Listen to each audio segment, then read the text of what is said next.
berdoa?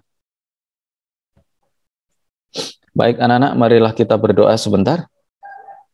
Dalam nama Bapa dan Putra dan Roh Kudus, amin. Bapa yang Maha Pengasih, pada pagi hari ini kami bersyukur untuk segala rahmat perlindungan yang Kau limpahkan kepada kami sampai saat ini. Sebentar lagi dampingilah anak-anak-Mu ini yang akan belajar, tuntun kami dengan terang Roh Kudus-Mu, agar segala sesuatu yang kami pelajari hari ini dapat berguna untuk masa depan kami, yang dapat kami gunakan untuk selalu memuliakan dan meluhurkan nama-Mu. Bapa, doa ini kami haturkan kepadamu dan perantaran Kristus Tuhan kami. Amin. Santo Fransiskus Asisi, doakanlah kami. Dalam nama Bapa dan Putra dan Roh Kudus. Amin. Baik anak-anak, sekali lagi saya sampaikan, kalau Anda IPS pinter, bahasa Inggris pinter, pelajaran yang lain pinter, Anda nggak bisa matematika, ya nggak perlu minder. Anda jauh lebih hebat dari saya. Anda jauh lebih pinter dari saya. Nah, kesempatan itu Anda bisa buktikan. Kalau Anda pelajaran yang lain bisa, ya matematika pasti bisa. Gitu. Oke, saya ingatkan sekali lagi, minggu depan kita akan ulangan khusus tabung. Ya, khusus tabung. Nah, nanti ulangannya di mana, bagaimana, besok saya informasikan. Itu. Nah, sekarang kita akan memulai pembelajaran hari ini khusus untuk luas permukaan dari kerucut. Aduh, ini suaranya.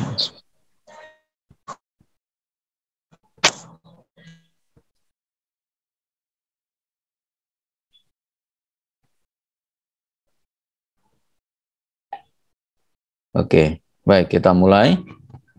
Sekali lagi saya ingatkan, saya akan screenshot Anda itu, saya nggak ngomong kapan waktunya gitu ya. Tapi kan screenshotan Anda itu wajahmu ada nggak kan kelihatan, saya bisa buktikan. Ini.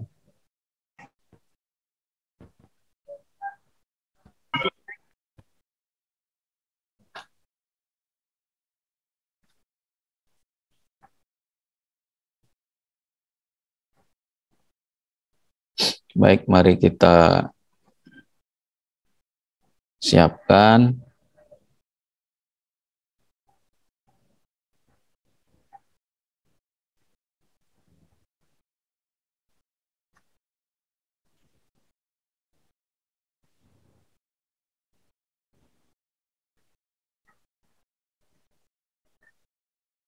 Baik, silakan tulis judulnya. Menentukan luas permukaan pada kerucut.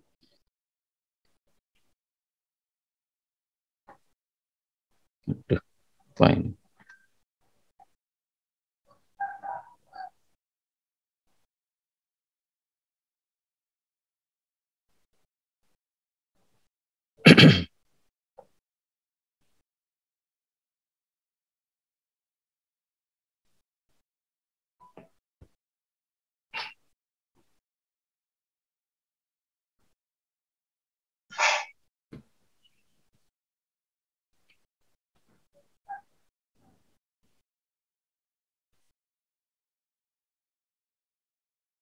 Oke, menentukan luas permukaan kerucut. Kalau kemarin tabung, itu ada luas permukaan dan volume sudah selesai. Berarti minggu depan ulangannya khusus tabung, berarti ada dua tipe. Yang satu membahas luas permukaan, yang satu membahas volume. Ya, mari kita lihat sama-sama. Ini sengaja catnya saya matikan ya. Nanti kalau Anda ini bisa WA saya, karena biar nggak main-main di chat gitu ya. Biasanya mainan di chat yang saya nggak mau. Oke, baik. Kita lihat. Yang pertama, ini adalah contoh yang ada dalam kehidupan kita sehari-hari. Ini ada rumah adat Wairibu. Ini ada di Nusa Tenggara Timur. Ini di dekat pulaunya Pak Andre Muhi Pukai ya. Ini dihuni, satu rumah adat itu bisa dihuni oleh 8 keluarga. Dan rumahnya ini nggak bertambah karena memang hanya 7. Ya, nggak boleh lebih dari 7. Ini nanti Anda bisa browsing. Ini pernah ditampilkan di Trans 7, bisa pernah ditampilkan di TV Kompas gitu ya, Kompas TV. Itu membahas tentang Y1000. Y1000 itu rumah bentuknya kerucut. Ini dibangun tidak menggunakan tidak pakai paku gitu ya. Tapi hanya diikat menggunakan tali rotan. Nah, ini di dalamnya itu dibuat bertingkat. Ya, dibuat bertingkat. Ini enggak karena adatnya di sini rumahnya ini tidak boleh lebih dari 7. Harus 7 begitu. Ya, masyarakatnya banyak bertani. Nah, ini bentuk sederhananya. Jadi bagian dasar ini untuk masak, untuk ini gitu ya. Bagian atas, paling atas ini untuk apa namanya, menyimpan bahan makanan mereka. Ini di sini. Kalau kapan-kapan Anda jadi orang sukses, kalau Anda mau ke sana, Y1000 masih ada.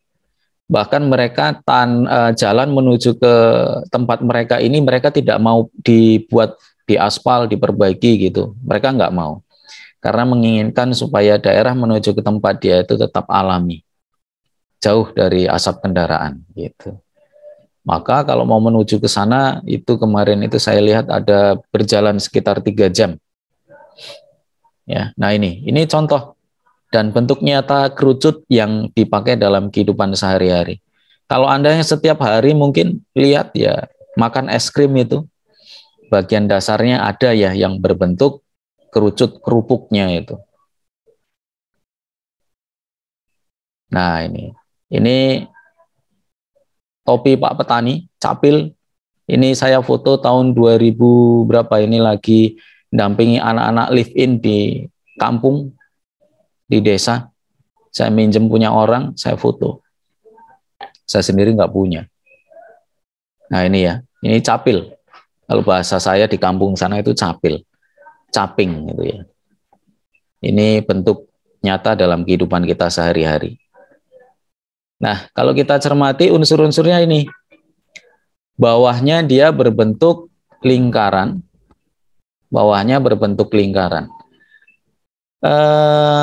dikerucut Anda hanya akan terlibat dengan ini, di rumusnya itu hanya akan terlibat dengan 3 unsur ini. Ada T, itu tinggi, berarti dari ujung ke ujung, dari atas puncak ke bawah, titik tengah, ini tinggi. Kemudian jari-jari, nah, di sini ada tambahan S. Kalau T dan R Anda sudah paham lah, oh, T itu tinggi, R itu jari-jari. Sekarang ada tambahan satu lagi yaitu S. S di sini adalah garis pelukis. Ya, garis pelukis. Yang perlu diingat, antara T, R, dan S, dia berbentuk segitiga siku-siku. Dengan kata lain, kalau sudah diketahui T dan S-nya berapa jari-jarinya, kita gunakan Pitagoras. Jadi tidak lari dari Pitagoras, menggunakan Pitagoras, begitu ya. Nah ini, S-nya adalah garis pelukis, T-nya adalah tinggi kerucut, R-nya adalah jari-jari kerucut, AB itu diameter. Ini adalah titik puncak, ini adalah alas kerucut. Baik, silakan Anda gambar. Anda gambar, sederhana saja, nggak usah bagus-bagus. Kemudian Anda tulis unsur-unsur yang diketahui di situ. S adalah garis pelukis, gitu ya.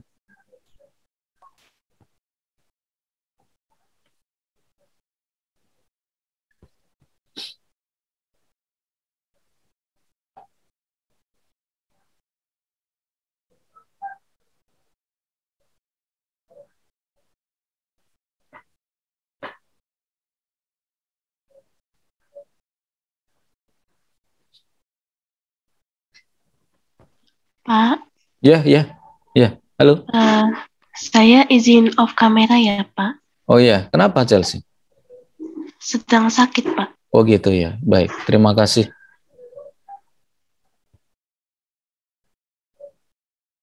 Habis mendongeng kelinci yang ngerti sopan santun kok sakit kamu. Kenapa?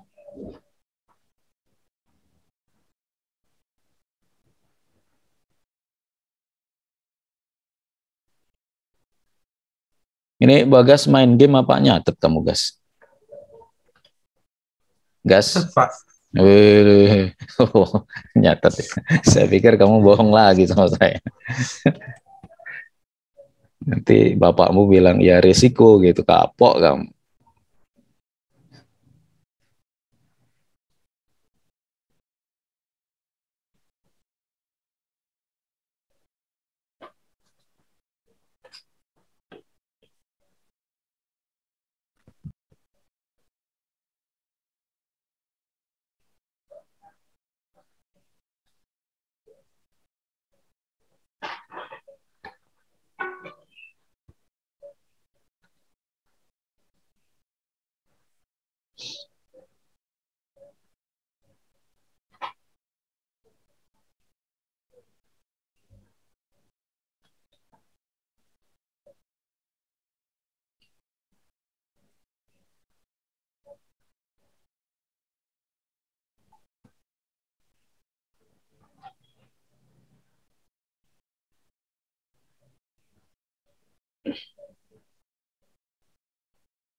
Ini Hana ini kalau ikut nggak pernah dia on cam, selalu dia dipati.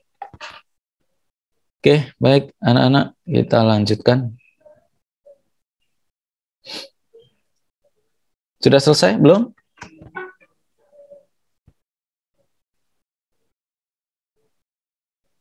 Dirgayusa tadi mana Dirgayusa tadi? Sudah, Pak. Sudah. Sudah. Sudah belum? Sudah. Oke, sudah ya. Oke, apa kabar?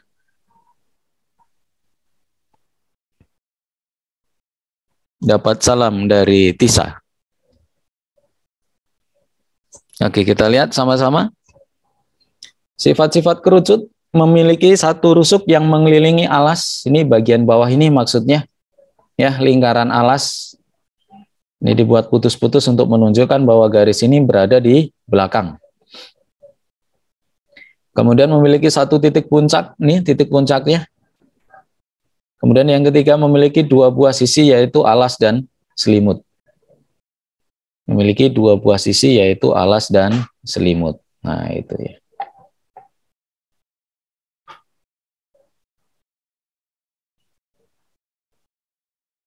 Oke, baik.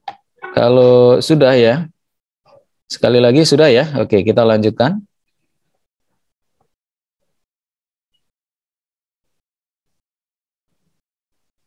Nah, ini yang mau saya pertegas. Kalau Anda Pitagoras itu sudah ngerti, nanti kerucut itu tingkat kesulitannya dibuat rumit di mana? Ya hanya di segitiga siku-sikunya ini. Kalau salah dua dari mereka sudah diketahui, dicari salah satu. Misalkan T tinggi dan jari-jari diketahui. Berapakah garis pelukisnya? Ya, kita nggak perlu pakai rumus-rumus yang lain. Kita gunakan Pitagoras sudah langsung ketemu gitu ya. Gitu. Nah, ini maksudnya. Ya, ini sudutnya 90 derajat karena garis tinggi itu selalu tegak lurus 90. Nah, kita gunakan Pitagoras. Masih ingat Pitagoras? Aduh. Masih ingat Pitagoras? Ada yang masih ingat Pitagoras? Pasti tidak ingat. Kalau pangkat 2 tambah B pangkat 2 sama dengan C pangkat 2. Oke, ini kalau kita gunakan simbol ya. Simbol ini berarti kalau S kuadrat sama dengan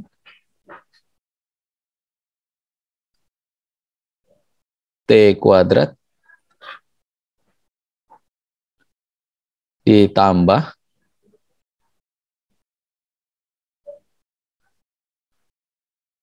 R kuadrat. Ini ya. Yang perlu diingat kalau sisi miring itu dijumlahkan kalau dia dia sisi yang lain itu dikurangkan. Nah, yang dicari adalah S ini. S ini dan ini berarti di sini dijumlahkan. Kenapa? Dia sisi miring. Dulu kelas 8 pernah dipelajari sisi miring disebut sebagai hipotenusa. Hipotenusa itu adalah sisi paling panjang, sisi miring. Kalau mau mencari sisi paling panjang berarti di sini dijumlahkan. Nah, ini tolong untuk nanti ditulis karena ya pelajaran kelas 8 pasti udah banyak lupanya. Jadi kalau mau mencari T berarti di sini tinggal S dikurang R kuadrat. S kuadrat kurang R kuadrat. Kalau saya mau mencari R, berarti R kuadrat di sini S kuadrat dikurang T kuadrat. Nah, ini dia. Ya, silakan ditambahkan.